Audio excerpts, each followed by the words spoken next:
I love the opportunity to teach people how to, go about utilizing the tools and being successful. Don't get me wrong, if they want the turnkey approach, we can provide it. And it's yes, it's beneficial, but I see the true value behind being able to walk into a business and say, Sarah, let's sit down. Let's, whatever it is that we decide on that you feel is going to be best for you, let's teach your people, or let's teach you, versus let me just create everything. We'll build it, we'll put it, we'll implement it and we'll launch it. And then it's kind of like, they're still in that space of like, okay, I have all this, but I have no idea how to actually, utilize it to its fullest potential, nor do I know how to be successful longer term with the tools that you just gave me.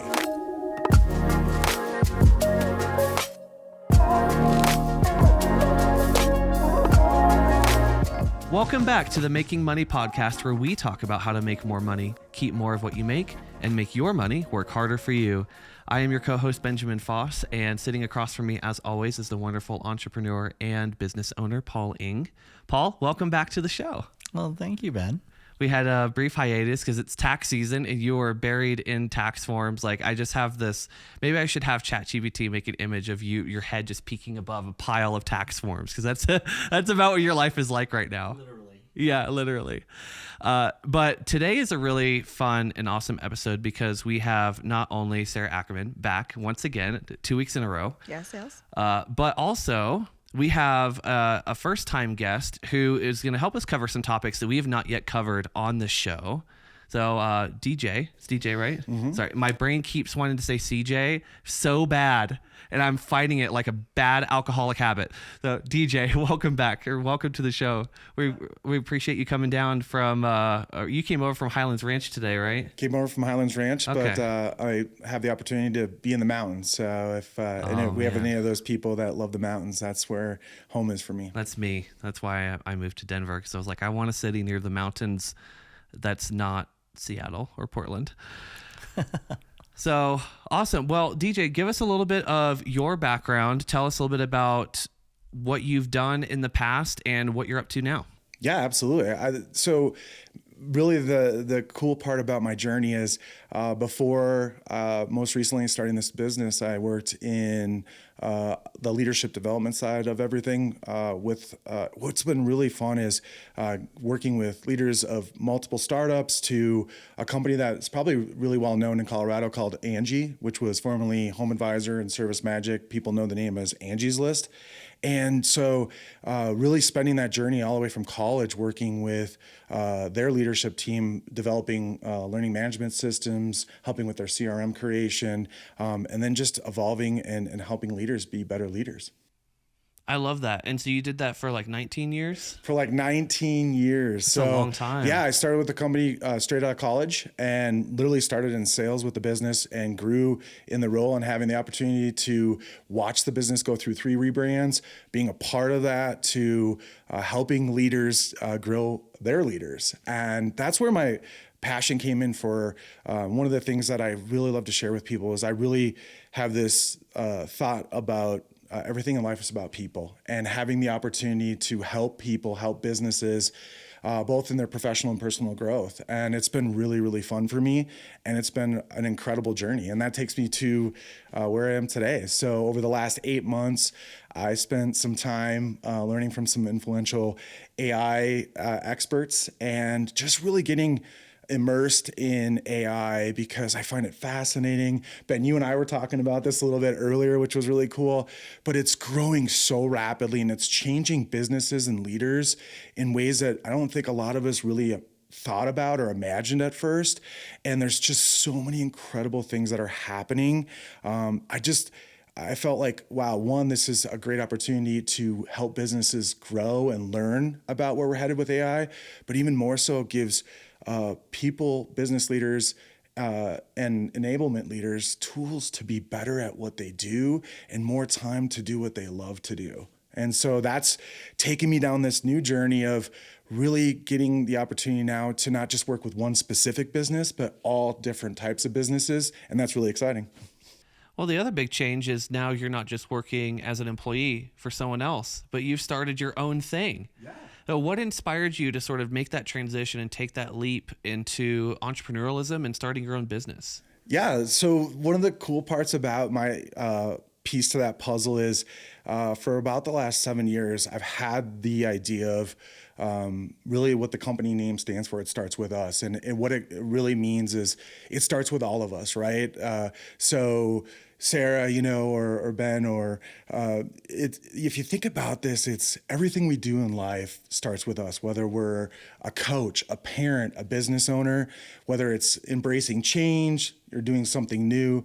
It really has everything to do with us as the ability to really dive in and immerse ourselves in that opportunity. And so that's taken me to where I am today.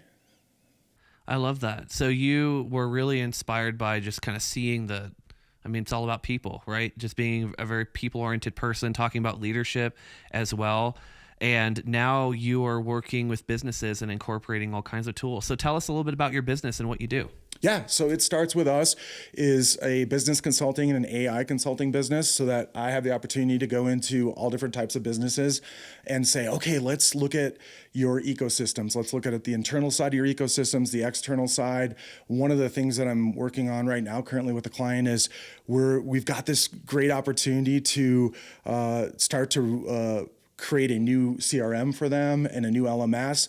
One of the exciting adventures of that is taking their materials that they've had and putting it in a location where all their employees have access to it, where they feel like there's a sense of growth within their roles and the business is growing, both on the side of being more efficient, more effective, more profitable, but also creating a vehicle for their employees to get excited about what's coming up next in their journey. So I love that. Do you you ever have employees walking up to you being like, hey, are you going to replace my job with some AI bot or something? You know what? It's an interesting thing because so many people, I think, have that mindset of like, oh my gosh, AI is going to take over, this particular part of my opportunity with the company. And what they're finding out is it actually makes it a better experience for them, right? There's so many tools out there that artificial intelligence provides that business owners and leaders can now do what they do best and what they're passionate about and spend more time doing those things, like working with their people or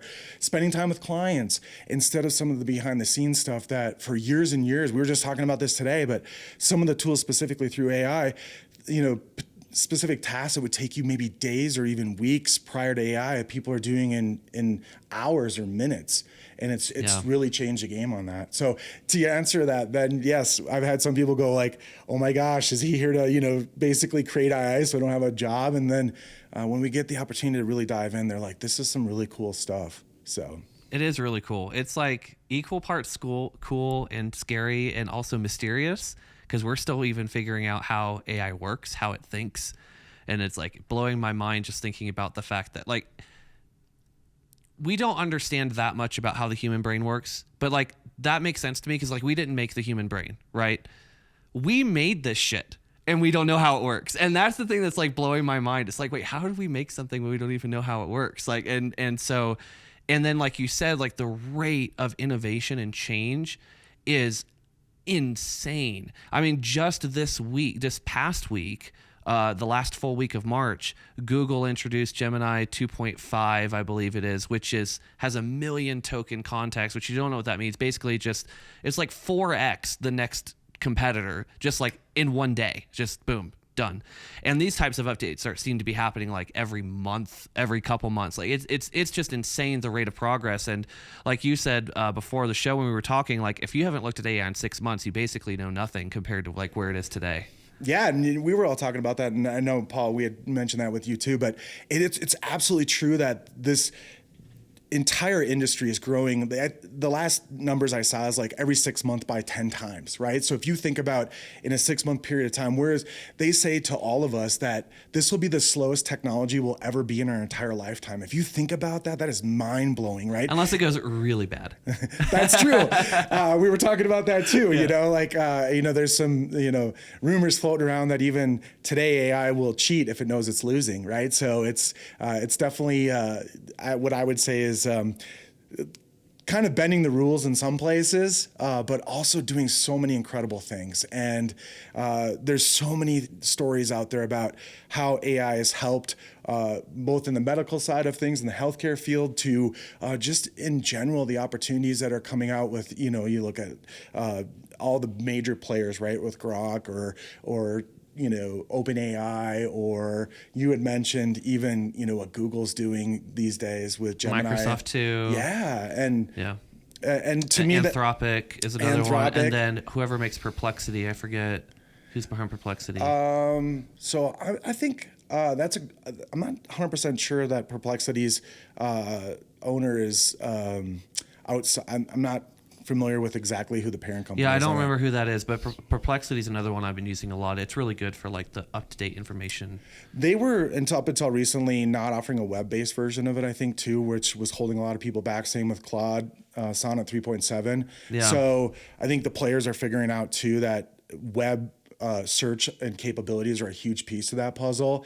That was a piece that a lot of the major players were early on saying, even like when DeepSeek R1 came out, to, and there's names out there like Quinn, which 2.5 that people don't talk much about, who's had web capabilities for some time now. I think some of the other players are catching up, and to be fair, there's so many in the actual arena that I would hate to not get something absolutely accurate about who their parent company is or something like that. For sure. Even Manus, which is, I couldn't even tell you who the parent company is in the last 3 months, is making huge waves in AI because of the amount of capabilities it's got through offering multiple agents to do multiple tasks at the exact same time. And that's somebody that nobody had even ever heard of, 3 months ago. So, yeah. Do either of you have any questions? I don't want to like dominate the whole. I am so oblivious to AI. Like I was telling Ben just a couple of weeks ago, we were having a conversation about AI, and I actually really don't even know what AI does. I know what I've heard. So in my world, AI is all about numbers, right? So it's crunching numbers. And so clearly a calculator is obsolete now, because really you plug in something into ChatGPT and all of a sudden it like tells you everything about this formula you just asked it to do. And would take me probably a half a day to figure out the intricacies of what I'm working with. Whereas 5 seconds later, it boom, gives me this whole report or topics, and it writes a whole story for you, and you just give it a few little pieces of information and it starts researching. So kind of give us a little background of how AI really works, because I think some of our listeners, some of my friends who are listening, would ask the same question. What does AI do for us that is the real world's usage versus our usage? Because I have this much, like literally this much usage. No, I think that's where so many individuals and business owners, look at it and say, wow, it's either overwhelming or I'm scared of it. Yes. People hear the word like OpenAI and they're like, oh my gosh, are they going to be able to see everything that I've typed in? Or is it going to start to track me on everything that I'm doing? Yeah. And so AI can mean a lot of different things, right? So the way from how it actually reads data is very intriguing. So it doesn't read it like, humans do based on sentences. It reads it based on, like, to your point, code and numbers. And it takes enormous amounts of data and then computes it, and then that's how it provides information back to us. Now, it's come a long way from even its first inception to where we are today, where it's getting very close to not just thinking models, but reasoning models. Mm-hmm. And to your point, Paul, what's really exciting is, like the deep research. We were just working together with a client, and in one specific deep research opportunity, it searched over 731 websites for one particular output of information about a specific topic. If you think about that, the amount of time or even opportunity that we have today to go out and search 700 plus websites to gain that knowledge, that information, and then provide you a detailed overview or explanation of something is absolutely incredible, right? To so many different people are using it, from like you can create agents to automate workflows. You can create voice agents to help you with your business, or text agents to have a better interaction and experience with your customers, to as leaders, things like, and I'll throw a plug out there for Gamma. It's one of my favorite tools, where it's writing, amazing presentations in minutes, which would take normally hours to do outside of today's technology. And that's incredible. All the way to like the writing songs for businesses. I know that sounds crazy, but there's literally AI tools out there that will allow business owners to get really creative about specific, tools for their business. We were talking earlier, one of the things that's been really fun for me and exciting is just how far AI has taken video creation. Mm-hmm. Something that would, you would have to spend hours in a studio, people are doing now in minutes or less than an hour, and creating these incredible videos for their business or for their YouTube channel that even 6 months ago, I would say the technology wasn't quite there. We just saw ChatGPT launch 4.0's image creator, which now can do just about anything you can imagine, including writing long text in images, which up until this point, some of their competitors were getting it some of the time right, but now the tests are, come back over and over again that it's spot on. It's incredible to see what AI is doing. And these are all opportunities for individuals and business owners to say, okay, how can I utilize these tools to make a better experience for my business, my customers, or just for me personally, as, in my personal life. So how do you feel about the question, which was just posed earlier, that AI is going to replace people? In my industry, it's already happening. So I see it literally on a daily basis, where clients will automatically go to an AI bookkeeping system versus humans doing the bookkeeping. So, and that's a large part of my industry. Luckily that's not the income generation of my part of my business, because if that was the case, I'd be losing handfuls every week. But how do you feel about, the actual AI replacing people, such as, a prime example, restaurants, servers, cooks?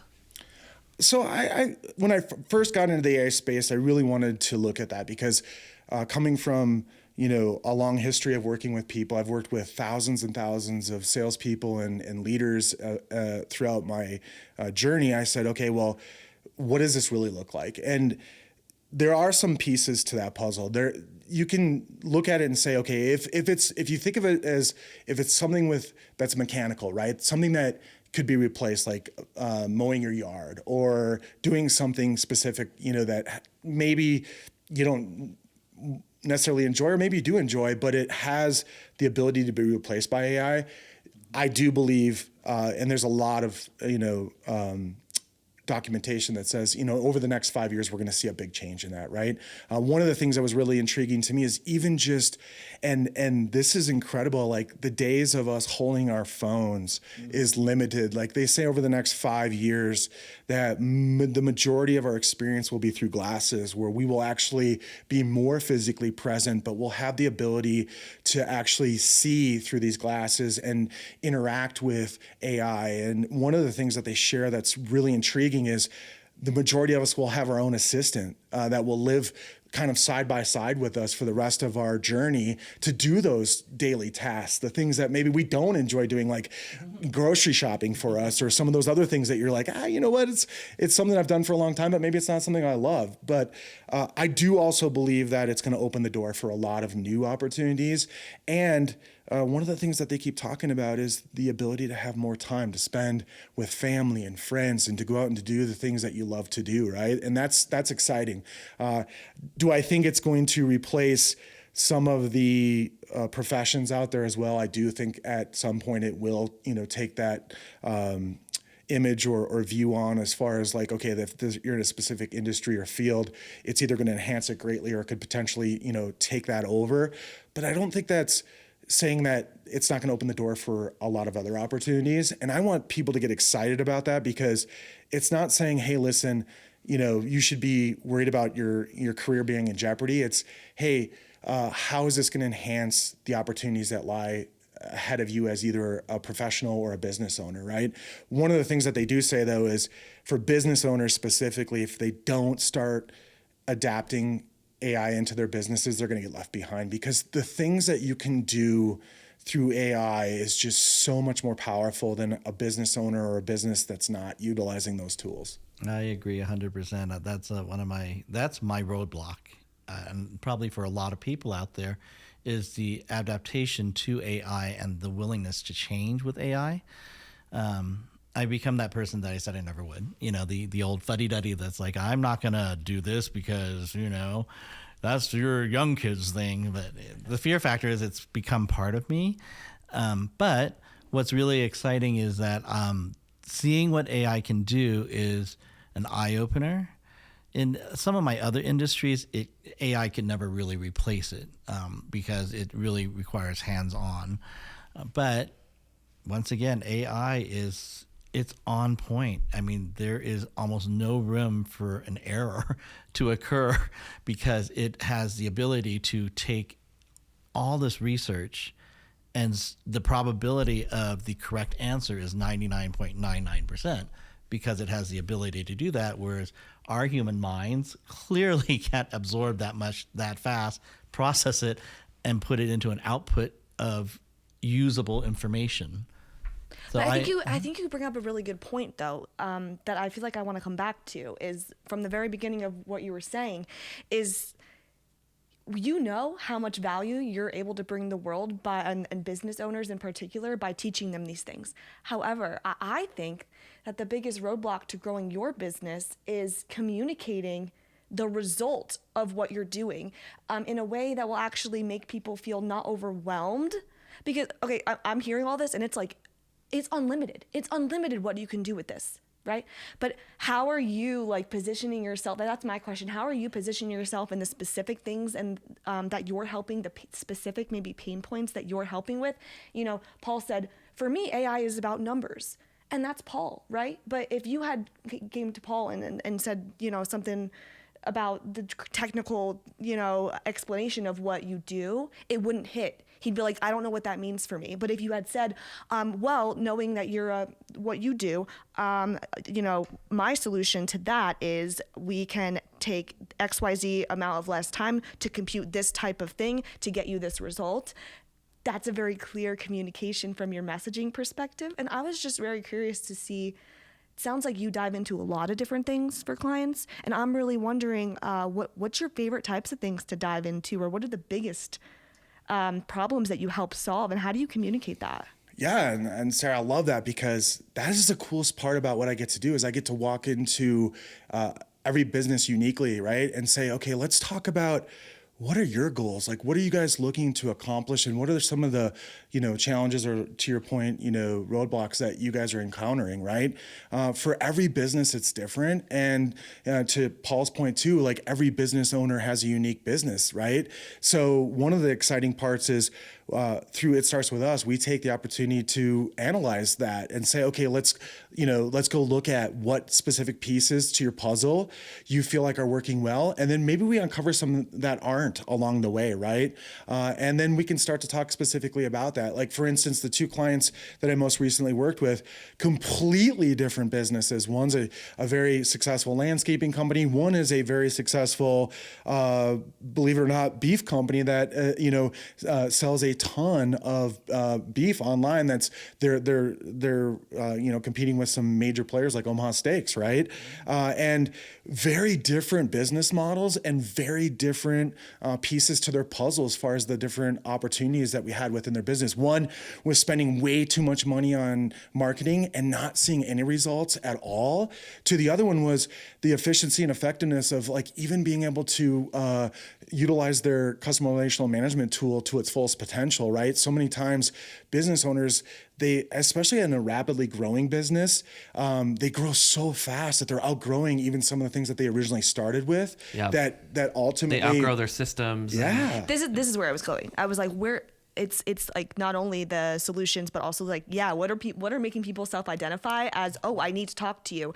Like, have you noticed patterns? And I know they're completely different industries, and that's like one type of niche. But I'm saying, it sounds like, are they companies that have outgrown their systems? Like, are they companies that have seen inefficiency in their marketing? It sounds like those are two maybe really big things. They're huge. Anything else? Yeah, I'm just very curious. And then I think the other thing is, how are they developing their people? Okay, because that's so your many, favorite, so many people and so many businesses, especially with fast-growing startups, right?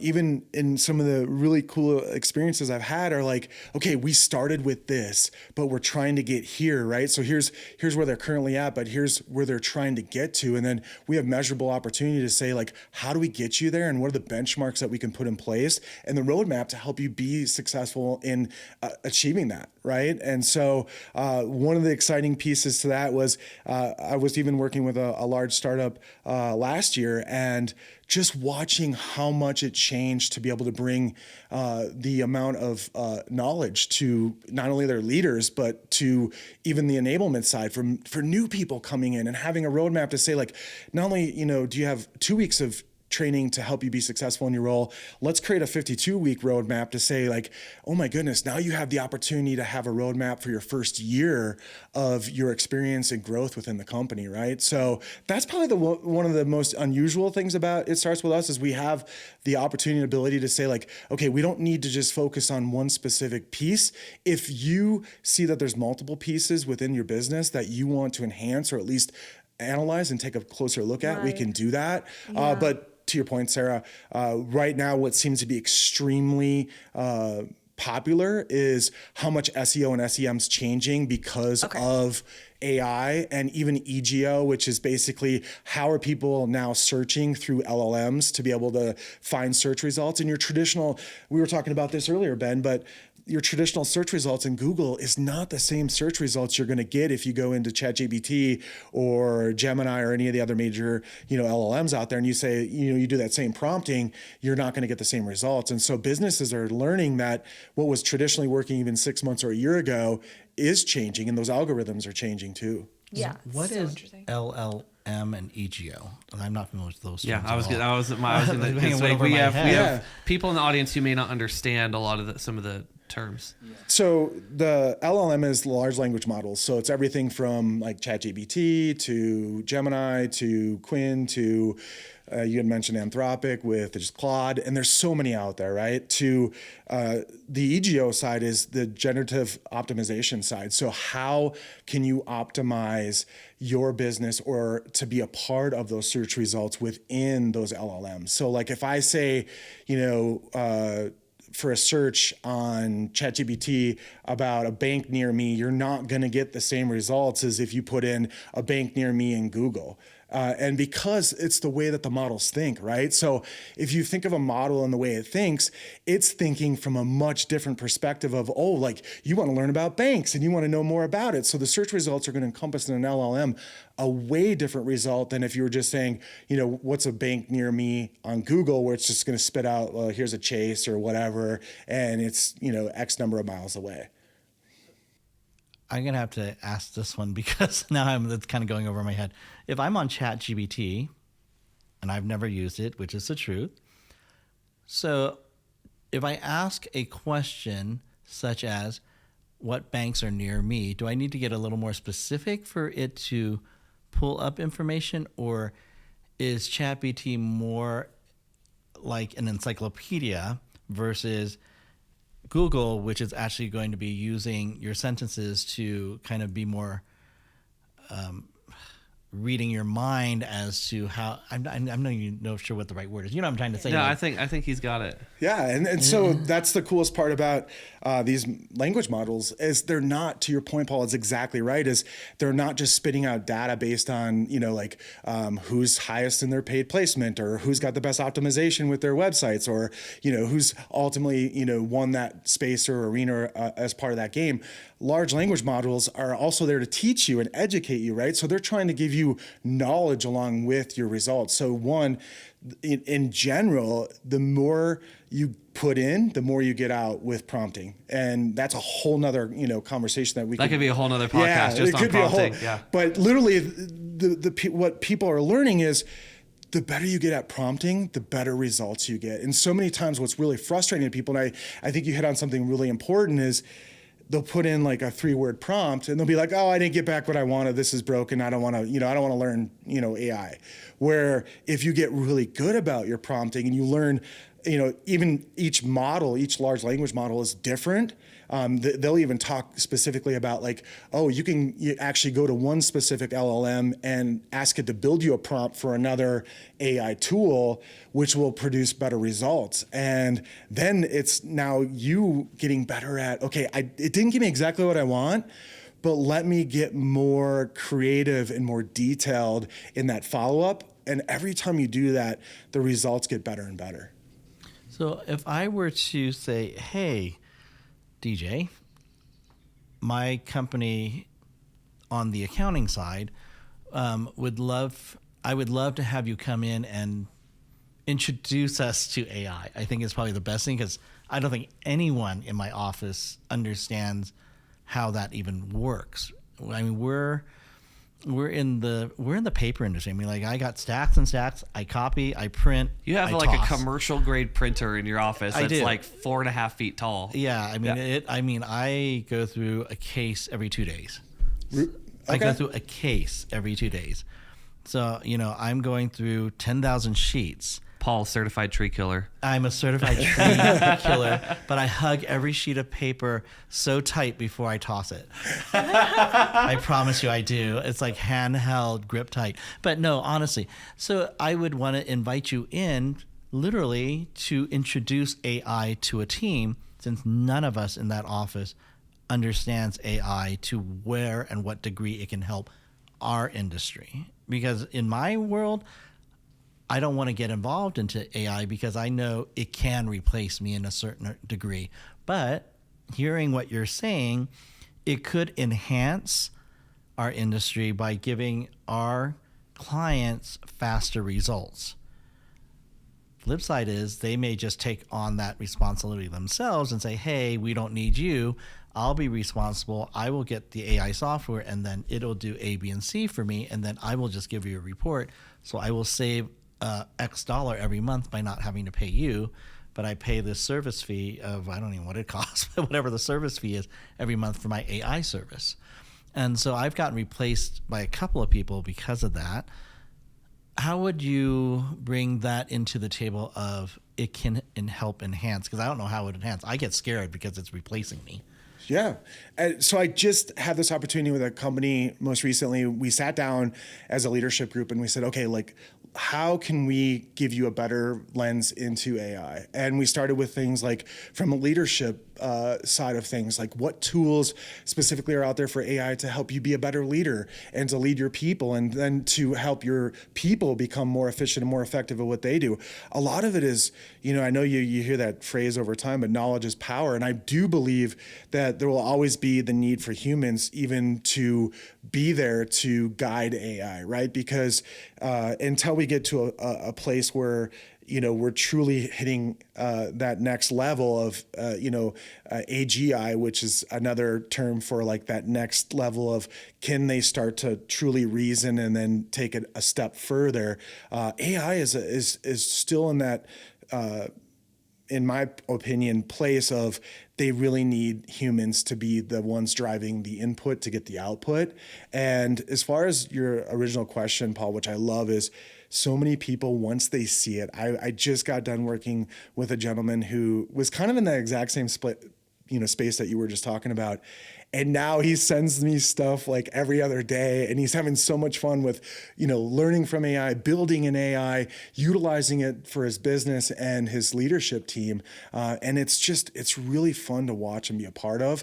But the biggest thing I believe is that the reason why people shy away from it is they just don't understand it. And they don't know the capabilities of what it can do from just even the day-to-day stuff that we do as leadership and business owners to how does it empower their people to even be better at the role specifically that they do within the business. I want to double click in on Paul's question and get a little bit more specific, because part of disarming the fear of the unknown, which is what we're kind of talking about a little bit, is like in the details. So can you give us and Paul a couple examples of AI tools. Like, what are the first 2 or 3 AI tools that you would introduce to a CPA to help optimize his business and automate it? Yeah, so for CPA specifically, I think there's a few tools out there that, one, you can run agents, which I think is a huge opportunity. So I don't know, currently, Paul, what you guys use for internal CRMs. I don't know, if you've, thought about creating workflows, but now there's so many opportunities to create workflows that are triggered based on specific things that happen within your business. And for me to not know enough about exactly, how do your customers interact with you, but there's so many things that, like, let's say, for instance, response time is really important to you, or the ability for them to interact with some form of your business right away, and then for you to be notified of that, and then to be able to jump into that interaction in real time versus maybe missing that opportunity is just one small piece to that. For everything too, from the opportunity to how are you going about getting your marketing out to your specific client base. So many different tools through AI now allows you to really be effective in a different vehicle than your traditional. Like, let's say, for instance, maybe, I don't even know if you're doing this, but, if you're doing a newsletter, or if you're doing a marketing campaign to your, current clientele base, or how are you, trying to capture, for instance, new customers or clients. Like, for instance, AI gives you the ability, here's one specific example of, you can go out and search your competitors. You can see what their key search words are doing. You can see what they're paying in advertising. You can see where their marketing dollars are being spent, and you can see how much return and how successful they are with that stuff. And AI provides you with all of that data. So now, as a business owner, you can say, okay, everything from like backlinks, who are they, ultimately, communicating with, and who are they connected with, to what's working and not working. And for a long time, that was a little bit of an unknown, right? Or the major players had so much opportunity because they had the spend to do it. But now, regardless of the size of your business, or even the opportunity that based on your knowledge, AI can provide so many of those tools and resources for you that you can ultimately compete at that same level of somebody, maybe even with 2 to 3 times the market spend. I love that. So, like, one example that I thought of from, like, even from my own business, from some of the stuff you were sharing, is, if I had an AI agent, which an AI agent is kind of like a mini employee. They have like a task or set of tasks that's what they do. It's like, okay, a thing happens, and this is how I respond to the thing that happens. So, for example, anytime someone submits through the form on my website, an email comes in to my work email, and that's in the exact same format every single time because it's automated. And so, in theory, I could have an AI agent read the email address that's in that thing, and then have a auto drafted response in response. So my response time to a query is virtually instantaneous, because like data shows that the faster you respond to a lead, the higher your odds of closing that lead. And so that would be like an example of something that I could do. But could like something I thought about, like, for Paul, and I don't know like necessarily like how possible is this, but could Paul in a way have an AI agent or software that is essentially helping write these tax returns, and then he's just kind of reviewing them, so he's spending less time with the manual data entry labor and more time just supervising, essentially almost like you would supervise an employee? The capabilities are there, and Ben, to be really fair, there's so many abilities with workflows where you can literally get that comprehensive within the tool itself to say, like, not only do I want it to trigger based on this, but I want it to interact this way, and I want it to do these things. As far as the capabilities with writing specific things, the capabilities are out there. It's just how far do you want to take it, and then ultimately how much are you willing to give that to the AI and then oversee it, right? So in some of that stuff, and again, the coolest part about AI and even consulting businesses is today's world, you don't have to know everything about everyone's business. You just have to know what tools are out there that the business could utilize in order for the AI to do those things, right? And I do believe that's another reason why people are starting to adapt more and more to AI, is because they're not like, for instance, they're not like, okay, I have to go to college for this, or, I have to study this for this amount of time. The tools itself are incredibly intelligent. It's just what are you looking for and what's going to help you as a business owner or as a leader or professional to ultimately provide either a vehicle for you to be more engaged with your clients, or to have a better response time, or to just create a better experience, right? And I do believe that people are getting more comfortable with AI. Like, for instance, I would even say a year ago, people still were like, I don't want anything that's not a real human. I'm not comfortable with it. But now, and we had talked about this earlier, people are getting more comfortable because they're finding out it has evolved, right? Like, if you even look at like avatars, which is wild. 6 months ago, even avatars were, a little bit quirky at best as far as like how human-like were they. And now companies like HeyGen are creating avatars of us, like we can build ourselves, that are very human-like, right? So define a little bit of like what an avatar is. Explain to for someone who has no idea. Yeah. So an avatar would be, let's say as a business owner, you don't want to do video after video, right? You want to create an avatar that looks just like you, that sounds just like you, your voice is the same, and you can then provide it text, and it will create videos or learning experiences or things for your business.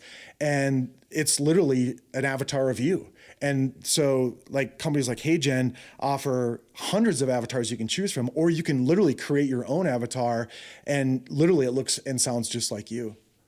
That's wild. It's wild. Yeah. So we could talk about AI for like hours and hours, but I want to, because we have Sarah here, I want to talk a little bit about the actual business side of things. So you started your business toward the beginning of this year, and you've been working largely through referrals and affiliates, like kind of your warm audience, people that you know. So what are your goals for the business, like next 12 months and like even beyond? What are you wanting this to grow into? Yeah, so short term, I would love to just continue to build the brand, right? So one of the things that's really important to me is that human-centered business is a huge piece to my puzzle. And just being able to get the name out there and the brand out there to say, listen, we're not just here to, integrate AI into your business, but we're really here to say, let's give you the tools and the coaching and the training so that you can continue on this journey and be successful. And so long term, it's I'm excited to share that I'm getting ready to launch a YouTube channel. And and is it going to be named after your business? It starts with us. Yep. Okay. And then also working on live webinars where I want to bring in communities of people that say, to your point, Paul, how can I and my business help to give you those tools and knowledge, right? To say like, okay, let's just talk through, like every single week, there's a new tool out there. And a lot of these tools are free. And I could sit here probably for the next half hour and just name off tool after tool after tool, whether it's Napkin or Gamma, or, it just goes on, AI Studio, where all of these tools, for the most part, are absolutely free to us as users. It's amazing how much stuff is free. Yeah, and game changing, right? To the point where when people start to really use them, they're like, this is like mind blowing, right? And you and I were talking about this a little bit earlier too. So long term, I'd love the opportunity to also create that experience where people are like, okay, it's not as, what I would say is crazy or as uncertain as I thought it was. And there's so many ways that it can help, even if you don't own a business, right? Just to immerse yourself and get more comfortable with AI, because at the end of the day, I believe it's a better experience. Yeah. So do you want to be continually involved, like boots on the ground, or like as you grow, are you wanting to hire employees and delegate more tasks and just kind of oversee things? Like, where do you see your own role in the business as it grows? So one of the things that's really important to me is, boots on the ground. I always ran with the mindset of, I can't do it, I shouldn't be teaching somebody else how to do it. And with AI, it moves so fast that you and I were talking about this again, Ben, like you can literally catch AI news weekly and you're like, this came out. So it's really critically important to me to say, how can I be immersed and stay a part of that? It's almost a part-time job, just keeping up. It is. Yeah, because it's not just reading a news. It's like, okay, now I need to explore this. What are the limits? What is it good at? What is it not good at still? Because it's like, I don't want to recommend a tool to my client thinking that it's going to help them with X problem. And then it's like, oh, it's actually like not very good at that, solving that problem. So it's not just reading a headline or reading an article. You have to actually take time to explore the limits of that tool as it currently exists. Yeah, and to your point, this is what's really wild. So I would say even 3 months ago, without Canvas being a tool within major LLMs like Gemini and some of the other major players, you couldn't say, write me code for. And you and I were talking about Pro 2.5. And now you can literally say, create me a landing page for and it will literally write the code, show you a preview, and it works like extremely well, like almost to the point where like there's no errors. And if there is an error, it will literally, you can prompt it to fix itself. It can debug itself. Yeah. That's like, it makes you a free web page. Like, you there's so like I don't need a web guy. I see reels. I know. Wow. I literally see reels now of people who do web design, and all they're doing is taking $500 to plug something into an AI tool that does it in 5 or 10 minutes, and then sending it back to the client a few hours later to make it look like they did something. Oh no, I'm like, okay, that like hurts my soul. Yeah, no, I was like, well, you'll get to do that for maybe a year before people figure that out, and then it'll be done. Now, a lot of the problem is, as of now, correct me if I'm wrong, as of now, my understanding is most of the websites and apps that are being coded by AI, the code is not particularly good. So even if it works, it's not secure.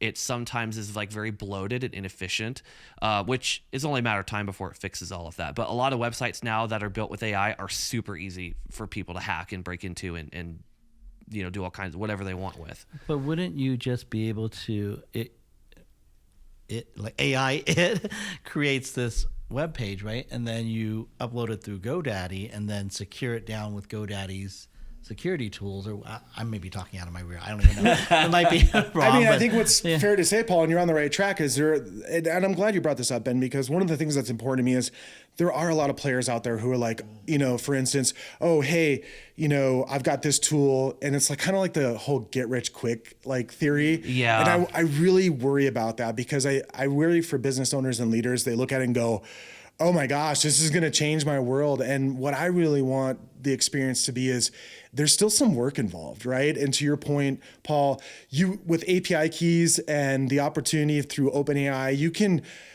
whether you're on the cloud, whether you're running on your own server, whether you have your own GPU, there's so many different opportunities. And one of the things that's really exciting is the open sourceness of a lot of these LLMs. And like, for instance, again, on Pro, Gemini was really inspirational lately on saying, we're going to give out the API key and let everybody have access to it right away. And what API means is basically you can have it on your own platform, on your own server, on your own GPU, whatever you want to call it.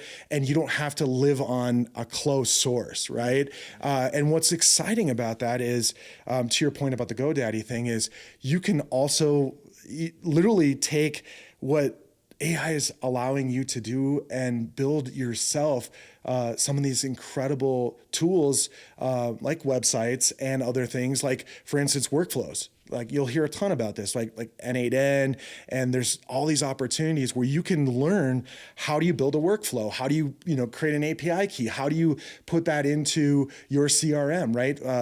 There's one particular CRM that's really popular right now. It's called GHL, Go High Level, and a lot of why people love it is there's a white label opportunity to it, which means I can then create it and make it look like it's for just my business only. And I can integrate all of these other opportunities within it that help my business be even more effective, more efficient, which is taking businesses to the next level, right?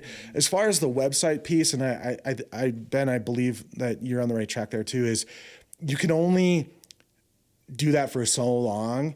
And then people go, well, wait a second, I'm getting, either the short end of this, or you're making a ton of money off me and I have no support or help. And so I do really want to encourage people, like, ask those questions. And Sarah, you asked this about me earlier too, is like, why is it important that people work with me? Is because I want to make sure that they fully understand it.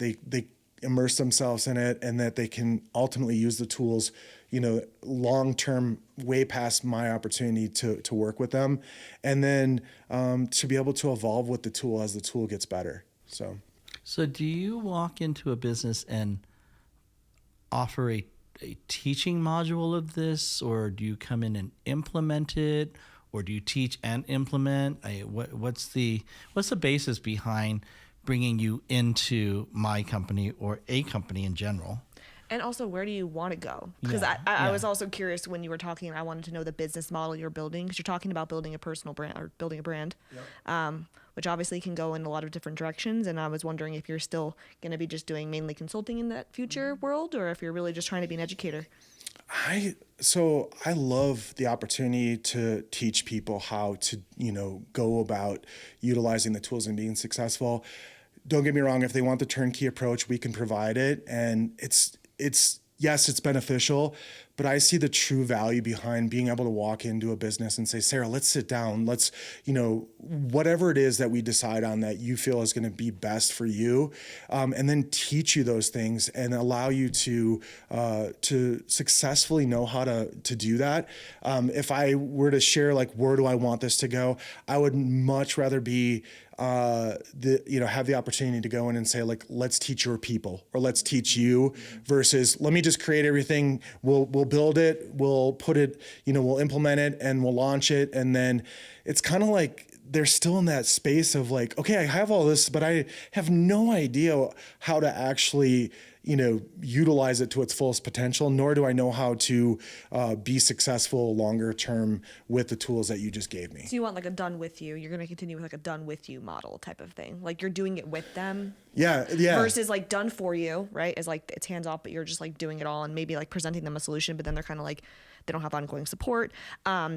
Versus the do it yourself, which you could go that route if you really want. It doesn't sound like that's what you're looking at, but of building like courses and all of these things and like out of the box solutions, which obviously would make probably what you're doing more accessible to more people, but also less of hands-on help from you. So you're saying, I guess I'm hearing you're wanting to go and continue down the route of done with you, ongoing, and all that service. Absolutely. And Okay. there's so many communities out there in the AI fields now and in the environment that you can learn so much from these communities, right? And some of the influential people that I've learned from over the last 8 months, one of the things I really picked up on is it's only your practice if you know it, but it's a best practice if everybody knows it.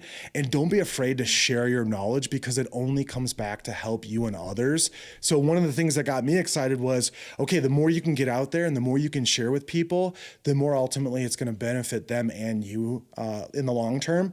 And as far as I really want to hit on this. I've worked with so many people lately, and I'm in a community right now where I'm watching it happen, where they've signed up for specific AI tools or resources, but there's not a really solid teaching or help or even just support, right? And so many of these professionals and business owners are just lost. And you see it over and over again, even in the communities, like, I don't even know what I'm doing, or I don't even know what this stuff is. And so what's really important to me is that, yes, there's a lot of incredible tools out there, but you have to be able to help people navigate those waters, or also it's going to create a really bad experience, and the likelihood that they're going to continue on or even entertain it again is a lot less. Yeah. I would agree 100%. Knowledge is very important. And one of the things I feel as an entrepreneur and somebody who is in an industry where they seek help is to be able to not just help them, but to help them understand what it is I'm helping them with. Yeah, Paul, that's awesome. And so many of us, we're all business owners. We got into business because we're passionate about what our business is and why we got into it in the first place, right? But so much of that gets clouded or mixed in with the other things that we didn't get into business for. And ultimately we find ourselves doing a lot more of those things than we do what originally got us into business, right? So this also opens the door to say, like, let's get you back to what you're passionate about. Let's get you back to what you love about why you even started in the first place. And that's in my eyes, the lens and vision of what AI does to allow business owners and leaders to have that. If that's not part of your sales pitch, I it should be. literally was gonna say, is that your headline on your Yeah, I was underlying like, pitch? yeah, that should be part of like the website. Get love your business again, kind of like yeah. I love that. And it's funny because I saw a tweet. It circled around X, which I hate calling it that. I like Twitter, but anyways, that said, I want AI to do my the math and the rudimentary stuff so I could make art, not AI make the art so I do the Yeah.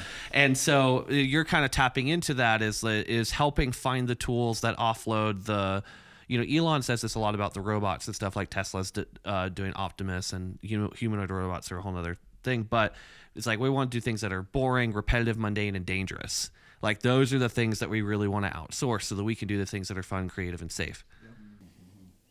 But even and you bring up, Elon and X. Most recently, this was in this week's news. Which is their AI version, just bought X because yes, I saw that. There's because with large language models, they need enormous amounts of data to learn and to grow. And so an opportunity like that is huge for Grok because now it's learning from all of the input that X is providing, right? So, and that's one of the biggest challenges right now, and they keep talking about it, is, how is, especially specifically to America, going to keep up with, the Chinese models? Because if they don't let the copyright stuff continue to be sourced and ultimately learned from, they're going to fall behind, right? Because there's so much to that. So I know that's a little bit quantity is everything for AI models. It is, yeah. and again, I know that's a little bit of a rabbit hole, but it's really where they learn. And even like you were talking about the robots, they're learning in now virtual environments, and they're learning at a much faster pace. Thank you, NVIDIA. Yeah. So we, like I said, we could talk for hours. We don't have hours because people have, tons of stuff to do. But before we wrap up, I would love to hear from you. Like if someone is brand new to AI, doesn't even know really where to start, what would you point them toward as like the AI 101? I want to dive into this world, but I'm like overwhelmed. How would you encourage someone to get in brand new? If you're a brand new to AI, I would say first, see if you can find someone that, one, knows enough about AI to kind of take you through it, right? Meaning someone who is either dabbled in it, had some experience in it, but can, that you trust and that is knowledgeable, that can say, okay, let's take you down this path of like let's show you some prompting and let's show you some of the tools that are out there for AI. If that doesn't exist, then I would say the biggest thing is, and I'm a fan of it, is YouTube is a great resource. And I know that's kind of, people are like, oh yeah, here comes the YouTube story, right? But there's some really passionate people out there doing some incredible things, helping people through YouTube. And I'm sure you've all heard this, but even education that took 4 years, you can learn in 6 months to a year on YouTube, which is wild. So I can recommend specifically Matt Wolf's YouTube channel. Very good, very high quality videos. And he has some videos that are more like beginner, intro level, others that are more technical. So you kind of could walk through the varying stages of learn, like 101, 201, whatever, with all the AI tools. Like he has one I was watching today, like AI tools that I actually use every day and like why I use them and how you can use them. And so like those types of videos are really helpful if you're just brand new. And another thing that's cool too is you can take, and this is easier to do now thanks to Gemini 2.5's massive context window. So YouTube auto-generates captions for every video. You can expand the description, scroll down, hit a button that says show captions, copy and paste the captions for the entire video into Gemini 2.5. And then because if the video is too technical for you, you can have the AI simplify and explain it to me like I'm a third grader, or hey, this concept I didn't really understand. Expound on this for me, because AI is one of the first technologies that can tell you how to use itself, which is pretty cool. Yeah, and I'll leave you with this last one, which is incredible, and I hope everybody goes and checks it out. AI Studio, you can literally get to their streamline inside of it, and you can share your screen. And let's say you're stuck on a specific Excel spreadsheet or a specific tool that you're trying to learn more about, and it will literally teach you in real time, live. Like, you can ask it questions and say, okay, how do I do this? And it will literally walk you through the steps live. Like looking at your screen. Like looking at your screen. That is pretty cool. That's pretty cool. Awesome. And it's completely free. Yeah. Do you have any ending questions before we wrap up? Paul, Sarah? No, I'm excited. I don't know enough about AI, but it gives me enough incentive to want to learn about AI versus, okay, I'm going to leave it over there because I'm scared of it. Yeah. So this is good. This is great insight, honestly. Awesome. Well, DJ, thank you so much for coming. We really appreciate your time. Maybe we'll have you come out and we'll do like an in-depth on prompting and all this other stuff, because I can just tell that we've barely scratched the surface of the depth of knowledge that you have around these tools and the technology and these systems. And I mean, if we have you back 6 months from now, it's going to be a whole nother thing anyway, right? Because it changes so fast. But if people want to find you and connect with you, what is the best way to do that? Yeah, come find me on either LinkedIn or my new YouTube channel or my website. So it starts with us, LLC.com for my website. But I'm really focused on doing live webinars in the near future and really creating really helpful content on my YouTube channel. I love that. We'll link to as many platforms and things as we can in the description, both on the podcast form and the YouTube form. And for those of you who've joined us, we thank you so much. We appreciate. We want to hear from you in the comments. What are you using for AI for in your business? And if you're not, what would you like to use AI for? We thank you all so much for watching, and we will see you in the next one.